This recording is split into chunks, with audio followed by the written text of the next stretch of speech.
everybody, welcome back to another match preview on the channel. Obviously we're going to be talking about the Cardiff game. You'll notice I've got a smile on my face. I bet there's a few sore heads out there after Friday night, I'll tell you that. What a performance the lads put in. But before I get on with the rest of the video, hit the thumbs up on this one and subscribe if you're new. Also, score predictions, we're bringing them back for years. If you get the score prediction right in this video, we'll mention you in the next match preview. Right then, the game. Listen, the international break did Sunderland really well. We'll come back refreshed. I said this in the preview. Hopefully that the batteries are recharged and we can crack on. And I was proved right. We played with intensity, but hasn't been there for months upon end.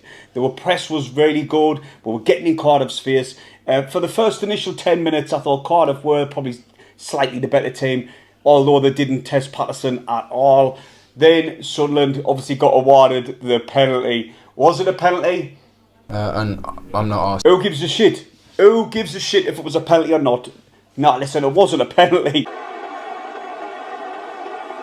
It was very soft, but nonetheless, Dale stepped up. My God, our Sheesh was amazing, but we'll get on to the players in a minute. The penalty was took really well, puts it in the back of the net, beat down the middle, beats the keeper. Sunderland 1-0. And from then on, we were just a much better team. We controlled that game. The passing, which for numerous games, and I'm talking numerous games, we literally couldn't pass the ball 5-10 yards. We were losing possession constantly.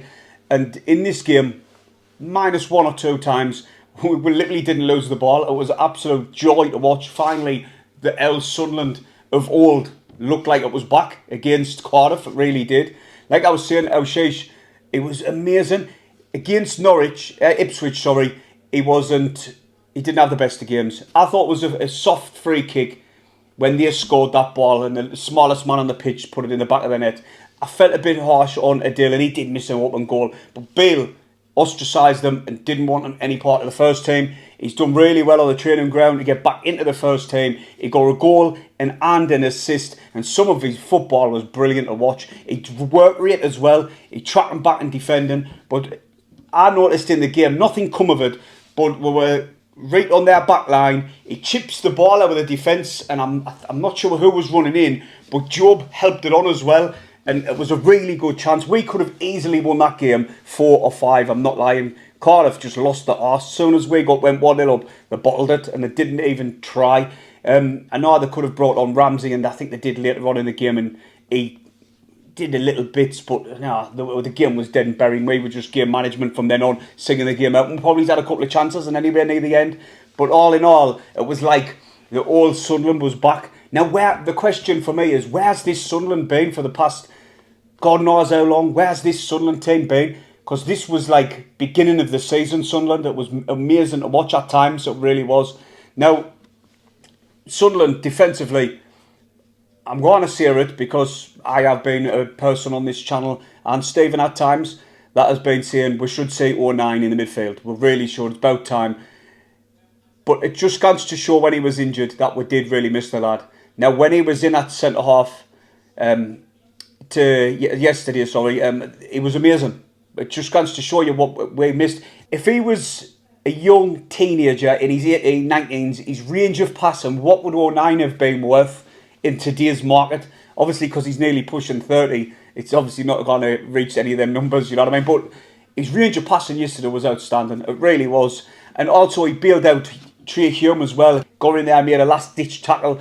So for me, we have really missed him. Ballard was absolutely solid, Ignal. Hume was as well, to be fair, apart from that one mistake he made. Styles came in, obviously, at left-back for Hungary. He's been playing further forward, and I think he got man of the match for them. But he'd been playing left-back, and he put a shift in as well. He done really well defensively. In the midfield, though, and I'm so happy. Years all now, if you who watches these videos on a regular basis, I've been a massive fan of Pierre Ekwa. And Ekwa probably has had his best game since Southampton. And I'm not telling no lies there. He was immense in front of that defence. He got the game moving forward as well. He picked the ball up and he was always looking for that forward pass. And it was much better performance from him. Obviously, since he's dead leg, he's never looked the same. A lot of fans, Stephen being one of them, saying that we wanted him out the team. But I'm so glad it looks like his form's starting to turn around. Now it's all about consistency with these players. I know they're very young. And Lyndon Gooch said that we were the experienced players looking after these young players, and now just one short season later, the young players are looking after even younger players. So if they can get consistency in the game, I think we'll have a good end of the season, and we'll obviously watch some decent football again. Hopefully, Dan Neil. Sunderland's got resolve's going to be tested come the end of the season for Dan Neil, because he was mint. I know he couldn't hit a barn door to save his life yesterday, but they were just gone our way. The shots were just gone our way. He took a massive knock off the Ballard as well in that game, blood all over his head, and he brushed that off and cracked on and continued with his game, and he was mint as well. Now, man of the match, it was, for me, I picked O'Shea. Goal, assist. He had a lot to prove from being ostracised off bail. He was outstanding. His work rate, his energy, tracking back. For me, I gave it to him just slightly. I said that a few players could have got it. Now, Job had his best game in a Sunderland shirt. I know he got a goal, and it was a really worked goal. The thing is with this goal, I didn't think Hamia or Burstow make that run. I didn't think their brain, at this moment, the footballing brain, they would have seen that run. Obviously, the ball from Hume to O'Shea, and then it come across the box, but he just peels off and gets to the far post, unmarked, bangs it in empty net. Now that, for me, I said it in the preview as well, he's got to start up front. He has to start because he's better than Amir and he's better than Burstow. So for me, he's got to start in that position. The lad said he's selling, it's up to the coaches where he plays. He'll play anywhere. He's not asked as long as it's a Sunderland shirt. I love that interview after the game. I really did. But like I say, you could have easily give Job man of the match. His hold-up play. And he was bringing other players into play as well with that hold-up play. And it was mint because we were having players bombing on. Just like last season, the overlapping runners with the full-backs and then little link-ups. It was class. That's what we've missed with O'Shea and Hume out wide. They were just little give and goes, and I was like, oh my God, where's this been? Where's this football been? Rig, I'd like to give a massive mention. I put it on social media. He's wise beyond his years, this kid. He's only 16. And I can't believe he's 16-year-old and he's not looking out of place in the Championship. He's absolutely dominating at times in this game, and we played him out wide. And I was surprised he got took off in the end, but obviously Dodds knows what he's doing. But all in all, he had a mint game. And Patterson, obviously, the goalkeepers very rarely get a mention unless they have a howler. He didn't have literally nothing to do.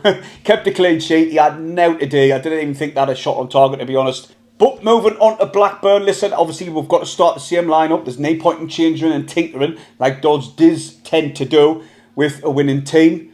We're putting probably our best performance under Dodds by a country mile. Probably his best performance under Bale as well. I think that's been an outstanding performance. I don't know about the Leeds game. The Leeds game were really good. But it was like Sunderland of old. So for me, you've got to start the same lineup.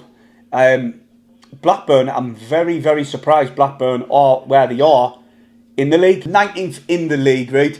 They've scored 51 goals and conceded 65. But that probably tells you everything you need to know. The striker is doing his job. He's the leading top goal scorer, Smodics, and he scored 21 goals, got 3 assists. I would absolutely love it if Sunderland went in for him. He's an absolute amazing footballer. I really rate him, and I would love him if Sunderland went in for him, but I don't know, halfway could ever afford him because Blackburn's not daft. They'll want good money for him, and he will draw in good money because he is a good player. But the problem with Blackburn is they concede far too many goals. They've conceded 65, and that tells you where your problem is. They're leaking too many goals. Smodics is doing his job, but the defence aren't. In the last game, Sunderland did beat them 3-1 away. Also, the last time we played them at the Stadium of Light, we did beat them as well, 2-1.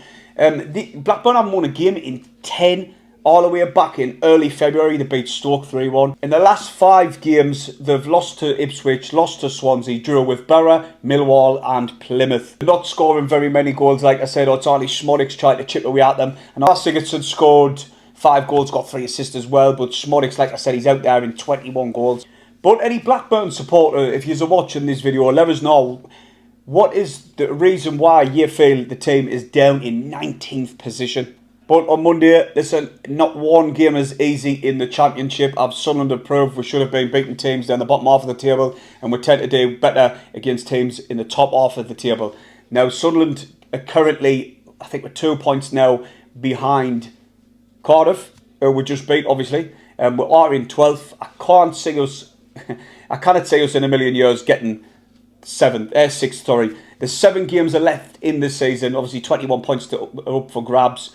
But I think we're something like, what was it, 9, 10, 11, 12. I think we're 13 points away from Norwich, and obviously Norwich have got to drop a lot of points, as do teams around them. Coventry are on 60 points just behind Norwich as well. So I cannot really see it happening. We're not going down. We never thought we were. Obviously, it wasn't mathematically certainty that we're not, but you know, I never said, all the videos I've said we're not going down. But now, the last 7 games of the season, I just want to say the lads gone out there and play exactly like they did against Cardiff.